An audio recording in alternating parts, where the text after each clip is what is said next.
지난해 9월 6일 밤 11시 22분쯤 상도 유치원이 무너지는 사고가 발생했습니다. 인명피해는 없었지만 유치원 건물 붕괴는 큰 충격을 줬었는데요. 그런데 1년이 지났는데도 사고 현장은 여전히 방치돼 있습니다. 어떤 이유인지 박기용 기자가 취재했습니다. 일부만 남아있는 유치원 건물엔 가림막이 쳐져 있고 집안이 무너진 곳은 방수포가 깔려 있습니다. 지난해 9월 상도 유치원이 무너진 사고 현장입니다. 지금의 모습은 1년 전 그대로입니다.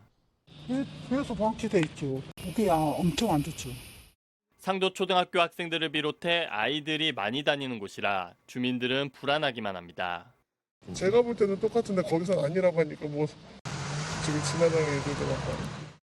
사고 책임을 놓고 시공사와 행정기관의 소송이 길어지면서 건물은 방치되고 있습니다. 동작구청은 사고 직후 안전상의 이유로 1억 1,800만 원을 들여 유치원 건물 일부를 철거했습니다. 구청은 시공사의 비용을 청구하려 했지만 지난 5월 시공사가 제기한 행정소송에서 패소했습니다. 당시 서울행정법원은 유치원 철거 비용을 시공사가 납부할 의무가 없다는 판결을 내렸고 동작구청은 항소했습니다. 기본적으로 특정 사고 원인이었던 제공이 시공사가 쪽에서 부담해야 된다. 큰 책임되는 법 적용 근거가 조금 미비하다.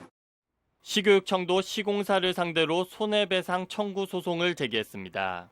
90억 원 규모로 건물 개축 경비와 안전진단비, 임시로 사용하는 유치원 건물 임대료 등을 합쳐 산정했습니다. 반면 시공사 측은 유치원 건물 아래 지반이 약했고 옹벽이 부실했다는 점을 사고 원인으로 꼽고 있습니다.